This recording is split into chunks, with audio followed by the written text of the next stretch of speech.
This is Straight Heat on SB Nation Radio. And on SBNationRadio.com. Presented by Rocket Mortgage by Quicken Loans. From the O'Reilly Auto Parts Studios, here's Patrick Creighton. Joining us right now on the Progressive Hotline. Progressive makes it easy to bundle home and auto insurance at Progressive.com. He covers the NFL for CBS Sports. He is Jordan Dajani. What's going on, Jordan? Hey, Patrick Creighton, how are you tonight? Doing all right, brother. Working hard, praying to God, talking football and smack with you right here on the network, brother. That's what we do. So let's start with the biggest question for Wednesday. Did somebody give Jalen Ramsey really good antibiotics as he's showing up to work on Wednesday? Yeah, I'm not sure. I don't even know what to tell you about this situation. I know the trade request still stands, but it just seems like the longer he stays in Jacksonville, the longer this, reportedly asking price stays as high as it is, it almost seems like he might have a chance at staying in Jacksonville. Now, that is not my official prediction at all. But it is a very interesting situation here to follow. He, of course, had several teams interested in acquiring his services over the past week. But it sounds like every single talk that the Jacksonville Jaguars had with any other NFL team has kind of fallen through up to this point. So I do not know what to tell you about this situation at all.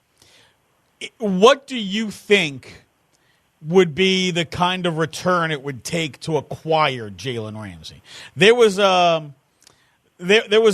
some rumors I had seen floated around the interwebs that Philadelphia offered a package around Zach Ertz.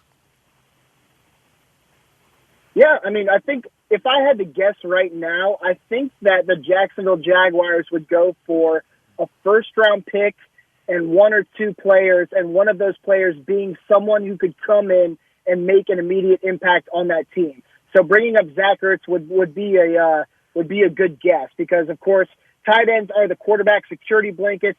Gardner Minshew is now a fan favorite in the NFL. Bringing in someone like that into the fold, I think, would help take his game possibly to the next level. So if you ask me, again, it's definitely up in the air, but I think something like a first-round pick and a player or a couple players would be enough for the Jaguars to press send. Speaking of the shoe, is Nick Foles getting traded when he gets healthy? Oh, man, I think it's too early to be talking about that. I know that the Jaguars have a lot of faith in Nick Foles. That's exactly why they went out to sign him. They gave him good money. But, man, it's hard not to love Gardner Minshew out of Washington State. This kid has taken the NFL by storm, and for good reason. He's made the Jaguars competitive, and that's what the Jaguars wanted from a quarterback, right? They wanted someone to come in and make them competitive, and Nick Foles wasn't regarded as one of the top quarterbacks in the league. He did have that Super Bowl championship and was great in relief duty with the Eagles. But Gardner Minshew, at the same time, you're right, comes in and makes the Jaguars competitive. They played close with the Kansas City Chiefs in the season opener. It came down to the last play against the Houston Texans in Week 2. And then Gardner Minshew kind of tore up the Tennessee Titans in Week 3 on his home field in the rain, I might add. So it might be too early for me to actually put an opinion on tape right now, but I do love Gardner Minshew, what I'm seeing from him so far. When you look at, Minshew, rookie who's, playing on an offense that's not exactly great. I think the Jaguars probably have a below-average offense. But he's played well and shown the ability to take control in the most difficult times. Daniel Jones had a terrific debut on Sunday. Kyler Murray is being asked to carry the load in Arizona, and that's another team that's not very good. He's been a little up and down, but he's certainly shown you flashes of what he can do. Why is Dwayne Haskins not starting in Washington? Yeah, that's a loaded question. I think it comes down to that. Okay, this opinion will sound a lot better if you didn't watch last night's game, but Case Keenum is not exactly the biggest problem on this Redskins team. He was top 3 in passing yards through Week 1. He dropped like 380 against the Philadelphia Eagles.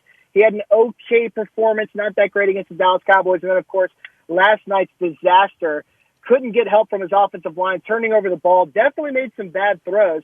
But I'm with you. I think that the Redskins are not a very good team. I don't think I'm crazy in saying that. What is the risk in putting Dwayne Haskins in right now to get some valuable reps? Obviously, that will breathe new life into the offense and the team in general, We've seen that with the New York Giants with Daniel Jones.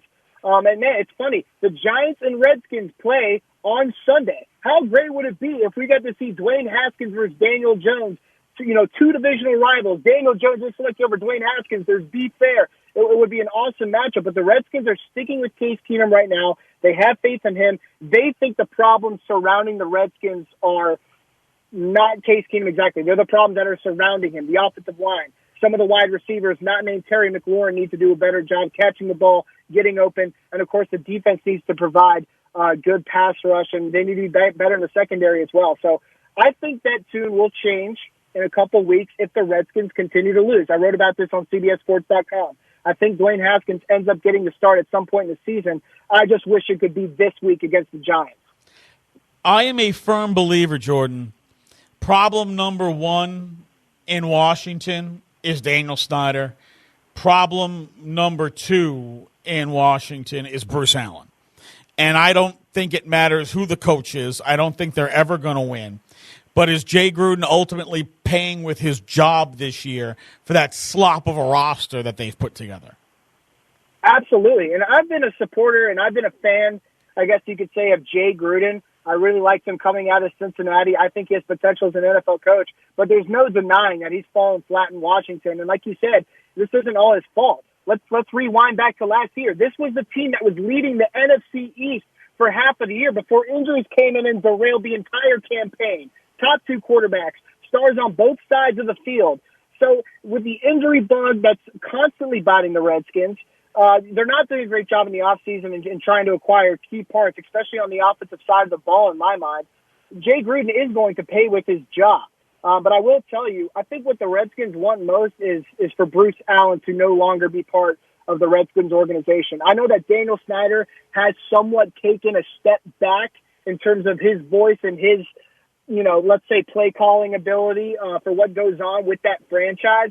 But I know Bruce Allen obviously is not the biggest fan favorite there in D.C., and he has not been for quite some time now. We're talking with Jordan Dajani. He covers National Football League for CBS Sports with us on the Progressive Hotline. Jordan, the Steelers made a deal for Minkah Fitzpatrick. The Steelers now made a deal for Nick Vannett, tight end out of Seattle. They are 0-3.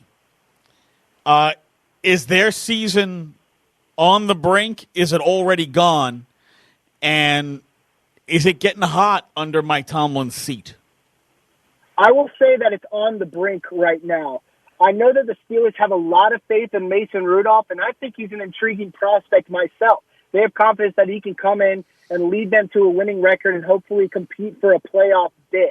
We saw some good things out of him against the 49ers last week. He wasn't incredible by any means, but you can tell by the actions of the Steelers trying to go out there and acquire new pieces, getting a tight end to help Rudolph, acquiring a safety who, in my mind, I think is going to be a future NFL star, Minkah Fitzpatrick. The Steelers are not giving up. Now, in terms of Mike Tomlin's job security, I don't understand why that's a question.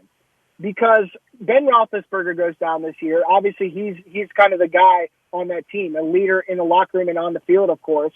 And then also, this will be, if they have a losing record this season, won't this be the first losing record that Mike Tomlin has posted in Pittsburgh, a Super Bowl winning head coach? I think it's kind of crazy to fire him after just this one season if it kind of goes down the drain. But I guess you could be asking questions. I'm fine with that. But especially when it comes to moving forward at the quarterback position, if Roethlisberger can come back or not. But no, I'm not giving up on Tomlin just yet. Yeah, I don't necessarily disagree with you with the idea that firing Tomlin is, on the surface looks a little crazy, but at least the NFL, guys get fired for crazy reasons all the time. And, the fact that they haven't won a Super Bowl now in, 8 years? Right. 9 years? It's been a little while now, and they are a team that has had the team that we thought was the most talented roster several times and just not gotten there. And if you're looking for an excuse to get a new voice in there, well, this would be the excuse. Yeah, they'd have to have someone in mind specifically that they think can come in and do a better job than Mike Tomlin is with this roster currently. That's the only way I would see this happening. If they see somebody who's an OC or even a DC just with another team that they think is an up-and-coming star in the NFL. Because, again, Mike Tomlin just hasn't had a losing record in Pittsburgh. You're right. They haven't made the Super Bowl in a couple of years. There's no doubt about that. It's hard to do that. But I think that Mike Tomlin should be safe for now. But it will be interesting to keep tabs on what they do this offseason, how they try to improve the roster. If there's any kind of outside drama, hopefully they've gotten that all out of their system, obviously. But, of course, like you said, it's the NFL. It's hard. People are fired for a lot less. But right now I think Mike Tomlin should be safe. Are you buying or selling the Buffalo Bills? I got to say sell. It's pretty astounding. It's pretty incredible. I'm rooting for this team. 3-0. I love Josh Allen, by the way. I love this quarterback. People started dragging him through the mud after his rookie season when he was playing with some of the worst weapons in the NFL and one of the worst offensive lines in the NFL. If there's one quarterback who can throw the ball further than Patrick Mahomes in the NFL, Josh Allen is your guy. I think he's a franchise quarterback. I like him a lot. He still obviously has some ways to go just in terms of his potential and ability. But with the Buffalo Bills in general, I know that they got some guys on defense who are some pretty good players. They're linebackers. They have some potential there. They know how to plug the A and B gaps. I've definitely noticed that on film. But I mean, I got to press sell right now. Unless they come in and beat the New England Patriots at home. This has to be one of the most highly anticipated Buffalo Bill home games in the past couple of years. Undefeated Patriots, undefeated Bills. It's definitely going to be a fun one to watch in my mind. But in terms of the Buffalo Bills being some playoff competitor, I got to see a little more before I'm saying that. Are the Dallas Cowboys the best team in the NFC? In the NFC, you said? Yes. Ooh.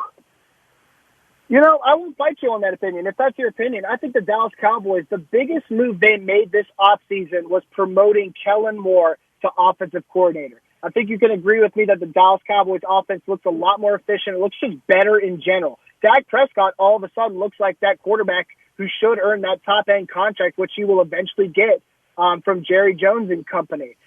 Week 3 wasn't that amazing. I mean, they had the Miami Dolphins coming in. It was almost like they didn't take them that seriously at first. But, yes, I think what you've seen through at least the first 2 weeks, the Cowboys are absolutely for real. They definitely can be a Super Bowl contender. This was a team that made it to the divisional round of the playoffs last year. And they're, from 3 weeks into the season, they definitely look like a way better team than they were in 2018.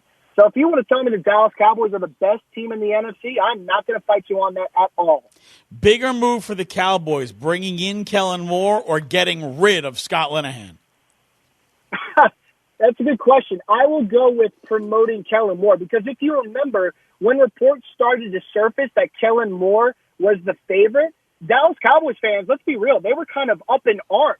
They were like, why Kellen Moore? He was on the roster as a quarterback just last year. And that's when all the Dallas Cowboys players, multiple people on the offensive line, Dak Prescott, they came out to the media and they said, no, listen, Kellen Moore, he's the real deal. He should be a future head coach in the NFL one day. Some of the plays that we ran that you are playing on YouTube of highlights from our 2018 season, those are plays that Kellen Moore drew up. He understands the system as a player and a coach. He understands how to be a play caller. He has a great relationship with Dak Prescott. This is the guy who should be promoted.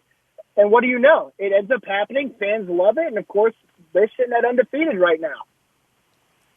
He's Jordan Dajani. He covers the NFL for CBS Sports. Follow him on Twitter at Jordan Dajani. Jordan, really appreciate all the info. Love the conversation, brother. We'll talk with you again soon. Hey, my pleasure. Have a good show. All right, Jordan Dajani, CBS Sports, with us here on the Progressive Hotline on Straight Heat.